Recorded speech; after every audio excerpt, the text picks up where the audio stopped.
Si vous êtes nouveau sur la chaîne, n'oubliez pas de vous abonner et de liker la vidéo. On commence.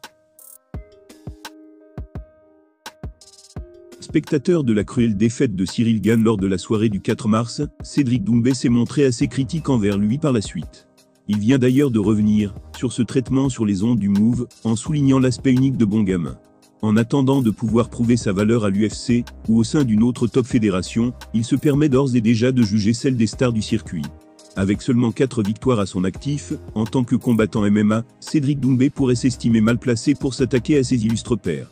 C'est pourtant ce qu'il se plaît à faire, n'hésitant pas à flinguer des figures telles que Kamaru Usman ou Cyril Gane. Attentif au parcours de Gane dans l'octogone de l'UFC, Doumbé n'a évidemment pas manqué son récent et cinglant revers subi face à Jon Jones. Il n'a par ailleurs pas cherché à l'épargner dans ses déclarations, s'en prenant à plusieurs reprises ouvertement à lui et à son clan. Invité à s'exprimer sur ses diverses paroles sur le média nommé Move, The Best les a tout d'abord minimisées.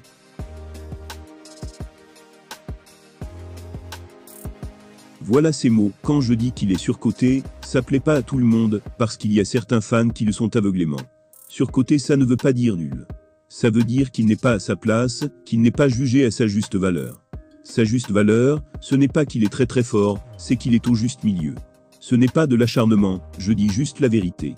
Mes analyses sont constructives, très claires et avec des faits concrets.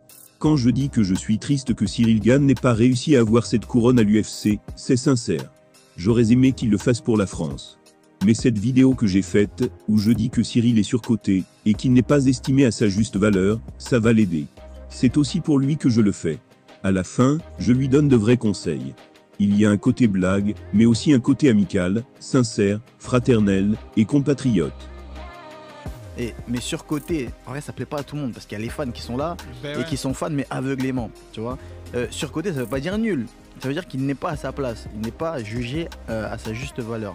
Sa juste valeur, c'est pas il est très très fort, c'est il est au juste milieu. C'est pas de l'acharnement, je dis juste la vérité avec des analyses constructives, vraiment très claires, avec des faits quoi, concrets. Moi quand je dis que je suis triste pour Cyril Gane qui n'a pas réussi à arriver à avoir cette couronne de l'UFC, c'est sincère, c'est-à-dire que j'aurais vraiment aimé pour la France. Cyril Gane, c'est quand même le seul combattant français aujourd'hui qui a fait 2 fois la ceinture de l'UFC, qui n'a pas réussi malheureusement, mais ça c'est un truc qu'il faut... Il a mis la lumière sur le MMA. Exactement.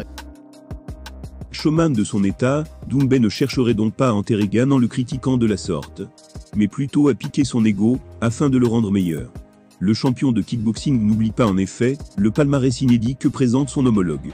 Il a continué en disant: Cyril Gane c'est quand même le seul Français qui a combattu 2 fois pour une ceinture de l'UFC. Il n'a pas réussi à mettre la main dessus malheureusement, mais c'est un truc qu'il faut mettre en avant. Il a mis la lumière sur le MMA en France. S'il affiche rarement cette facette de sa personnalité sur les réseaux ou dans ses prises de parole, Doumbé se montre donc capable de reconnaître le prestige d'une de ses cibles favorites. Comme quoi son personnage se révèle bien plus complexe qu'il n'y paraît. Accusé de s'acharner injustement sur Cyril Gane depuis quelques semaines, Cédric Doumbé assure ne pas vouloir réduire la grandeur du poids lourd français. Il se charge donc lui-même de la rappeler, ce qui fera sans doute plaisir au principal concerné.